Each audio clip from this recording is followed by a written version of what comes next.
The spring 2021 semester proved just how murky the details surrounding the duties and responsibilities of a university president can get, which has put a lot of weight on the shoulders of the search committee. Though many have been skeptical about the search process for a new university president, a new campus-wide forum will now consider the thoughts and demands directly from students.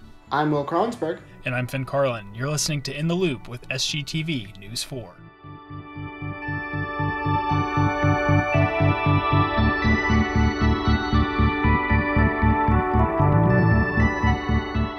This podcast is a part of Garnet Media Group's podcast network. Garnet Media Group is the collective partnership between student-run media outlets at the University of South Carolina. Find out more about Garnet Media Group's podcasts and other student work on garnetmedia.org. As interim university president Harris Pastides steps into office for the time being, the presidential search committee now has some big steps to take.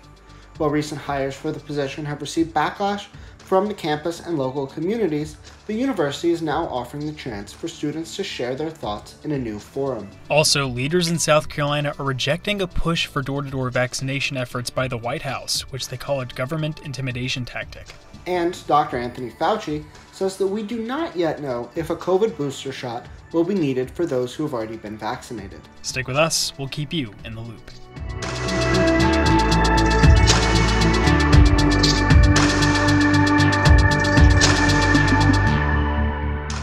An email recently sent out by the university to the student body details a campus-wide virtual meeting hosted by student body president Alex Harrell. The meeting, which took place on Monday, was the first initiative to include students in the search for a new university president, allowing them to directly voice their thoughts, concerns, and demands. After former university president Bob Caslin initially received criticism from the campus community due to his lack of a professional educational background, this recent meeting was meant to see what qualifications should be desired of the next hire. With the presidential search process now underway, students were allowed to weigh in on what they want in a university president, both personally and professionally. SGTV News 4 Tyler Fedor was present at the forum and joins us now to speak more about what happened that night. Tyler, thanks for joining us. How are you? I'm doing good, Finn. Thanks for having me on. Yeah, of course. So Tyler, first, could you simply walk us through the structure of this forum? I mean, we haven't seen a campus-wide meeting with students like this since last summer when the university hosted those town hall events to discuss their COVID response. So how exactly did this go down? So yeah, the virtual forum held over Microsoft Teams. The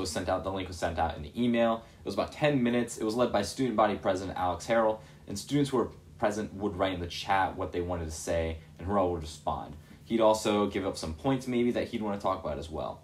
The whole thing revolved around these questions of what academic and professional qualifications should the candidate have, what type of relationship should the candidate have with the students as well. So as forum went on, Harrell would respond to students as they typed things up in the chat, and as well as bring up a few topics himself he'd want to talk about. Wow, yeah, that's really not too long of a meeting time there between Alex Harrell and the students, but I'm interested to hear in that time what students did have to say, both in their thoughts and demands for what they want in the next president. You mentioned some of those questions being asked, and what were some of those big questions, and how were they received by Alex Harrell and the moderators? So some things I heard were wanting the candidate to have at least a PhD, a background in diversity and inclusion, and interacting with students on a personal level. Harrell was pretty supportive. He backed pretty much everything that was said. And one student also said they want the candidate to be a woman and or a person of color, have a background in academic leadership, be approachable and caring, as well as relatable.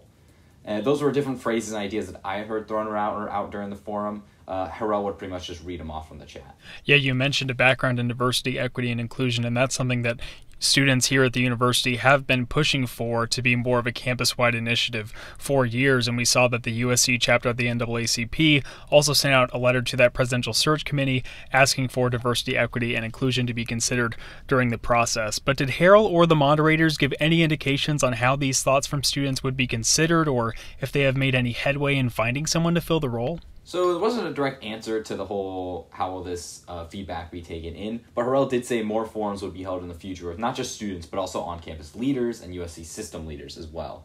And for process updates, he said that the search committee is in the process of selecting a search firm, and not sure of the timeline of that, though. They just said they're still in the process of that. Well, Tyler, thank you so much for joining us. Thank you for having me on.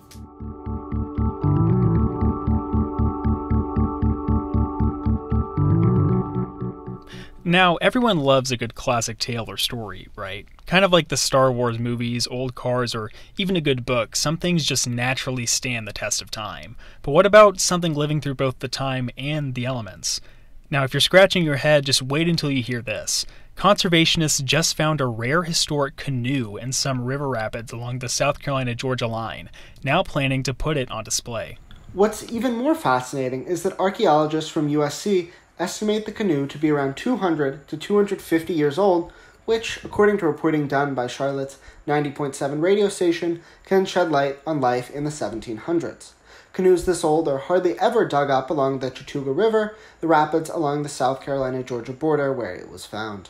Now, experts say that this canoe may have been hollowed out with a hatchet or an axe, which leads them to believe that it may come from Native American origin or maybe after Europeans settled in the southeast. Though there's a shroud of mystery surrounding this canoe, it was quite a find for the Chattooga Conservancy and will now be preserved on display for all to see.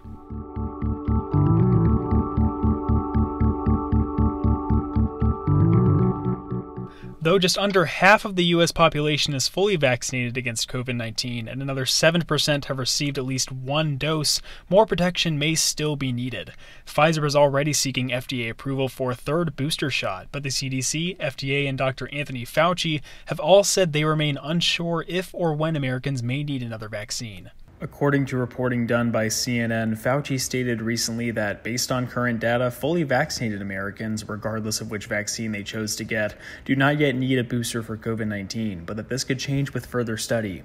While the CDC, FDA, and Dr. Fauci alongside the U.S. Drug Administration are in agreement at this time, Fauci stated that he is worried that if the CDC, FDA, or both recommend that Americans get a third booster shot too soon, it could cause the public to lose trust in the organizations, accusing them of flip-flopping. Fauci added that as data changes and new information is made available, recommendations will change, but it is best not to speak too soon.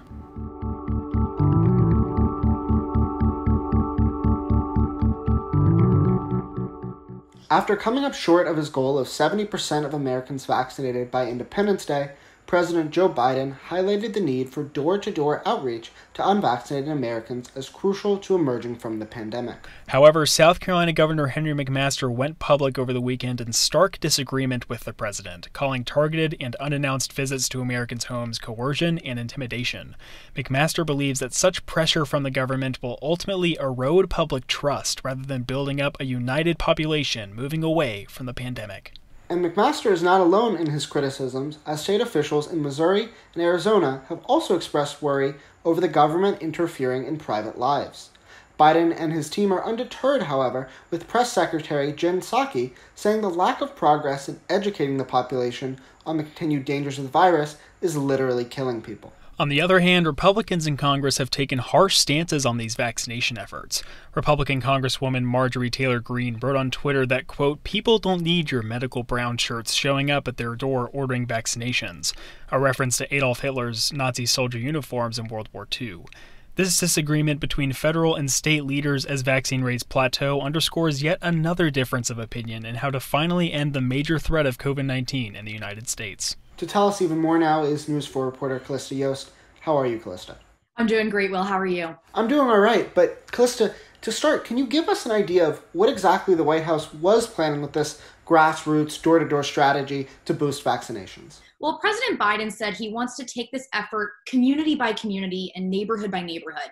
The idea is to send in volunteer groups of trusted community members who will have one-on-one conversations with other members of the community who are a little hesitant to get vaccinated. So that strategy makes sense in terms of really getting on the ground and helping boost vaccinations, but we know that vaccines are something of a political issue in 2021 at the federal level. So what were the governor's specific concerns about this plan? Republicans, especially McMaster, are really concerned that federal officials are going to be the ones going door to door, prying into Americans' personal lives.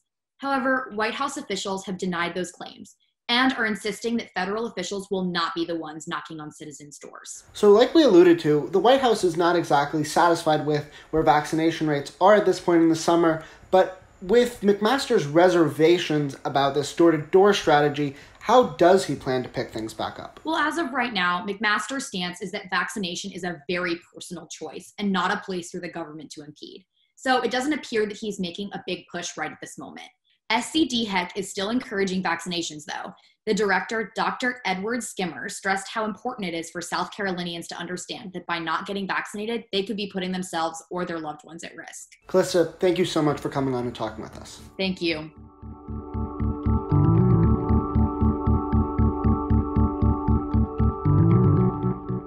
If you're feeling like you haven't branched out enough lately, fear not, because you're going to want to experience these upcoming local events to expand your senses. That's right, not only are there live concerts and productions coming up, but the Gourmet Shop Cafe is hosting their week-long Bastille Day celebration to get to work those taste buds with some French cuisine. Now, it started this past Monday, but it's going through Saturday, July 18th, and each day it's from 9 a.m. to 4 p.m. It's, like I said, it's at the Gourmet Shop Cafe at 724 Saluda Avenue. You can enjoy specials, tastings, and features that showcase our love for all things French, including cheeses, wine, cookware, and more. So, we have those live concerts to have something pleasing to your ear. We have those live productions that I'm going to be talking about a little later to something that's pleasing to the eye and to the ear as well, because some of those music in those live productions is really nice. But now we have something that's going to be great for your taste, and that's going to be this French cuisine. Do you like French food, Will?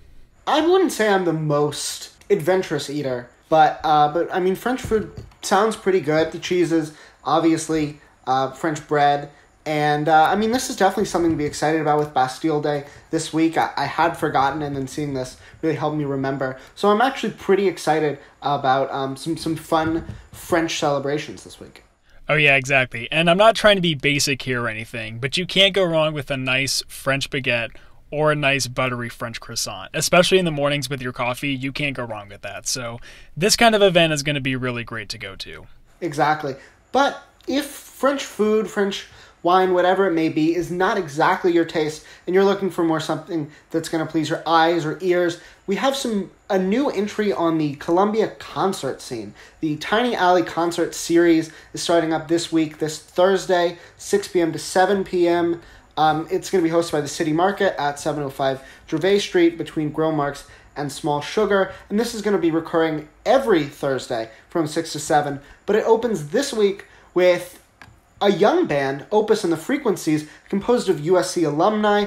I listened to their song, Fam, I think it was called, and actually I'm really excited about this particular concert in Columbia. Yeah, I also heard their song Fam on Spotify, and firstly, I gotta say, their logo is super cool. I love how they have that nice yellow and black mixture, and they have the little sound frequency by the Opus name, but Fam is a really, really jazzy single, and I'm really excited to see what kind of music that they're going to be pulling out here. Now, I'm not trying to compare them to other groups too terribly much, but there is another group that I listen to that's a bit more well-known called Busty and the Bass, and they have very similar jazz sounds, especially on their single. It's called Up Top, so if you get the chance after this, you should definitely go listen to that. I found a lot of similarities between Opus and the Frequencies and that song by Busty and the Bass. But either way, I love jazz music, so I might have to swing down from Charlotte and really see what this group has to offer, I think this is a great time to get in and see this band, because like I mentioned, they're kind of newer on the scene. They really only have that one song on Spotify. But if you go to this concert, you might hear a little bit more from them, a little bit of a bigger selection, and a chance to get in on the ground floor. Yeah, exactly. And even if they're just doing covers, you can still experience what Opus and the Frequencies has to offer in terms of their own unique sound. But if you're wanting to hear a bit of a different sound other than concerts, there is a Town Theater production of Cinderella coming up from July 16th through August 1st at 7:30 p.m. each night, recurring every Thursday through Sunday each week. And each night, like I said, it's going to be at 7:30 p.m. And it's based on the Broadway adaptation of Cinderella. So I'm personally pretty excited for this. I haven't seen a live play in so long because we haven't been able to go to many live performances or productions due to COVID, of course. And so being able to see anything in a theater, especially a movie or a play, is super great. That experience is just, you can't recreate it any other way. I know personally I've been getting back just recently to going to movies in movie theaters. Obviously these stage theaters are a little bit older, which has been a little bit concerning with COVID, but it's a great time, especially being vaccinated, to get back and see something. And this is a little bit different than the original Cinderella. but it's based on the Broadway adaptation. So, I think this will be a really good show to dip back into the theaters in Columbia. Yeah, exactly. And these theater productions are held indoors, and since this is recurring every Thursday through Sunday, I know that there are some storms coming up this weekend, so you might be able to dodge the rain and see a nice show. Can you tell us a little bit more about that, Will? Well, this week it's going to be partially cloudy into the weekend, but that Saturday sun that you'll see might fool you because Sunday storms are close behind and will continue into early next week. The high for today is 91, and the low will be 72, so you can get out and enjoy the city before that wet weather comes around on Sunday. Over in the stock market, the Dow Jones Industrial Average is down 107 points, the Nasdaq decreased by 55 points, and the S&P 500 fell by 15 points. Keep you in the loop, I'm Will Kronsberg. And I'm Finn Carlin. You're listening to SGTV News 4. Join us next week to stay in the loop.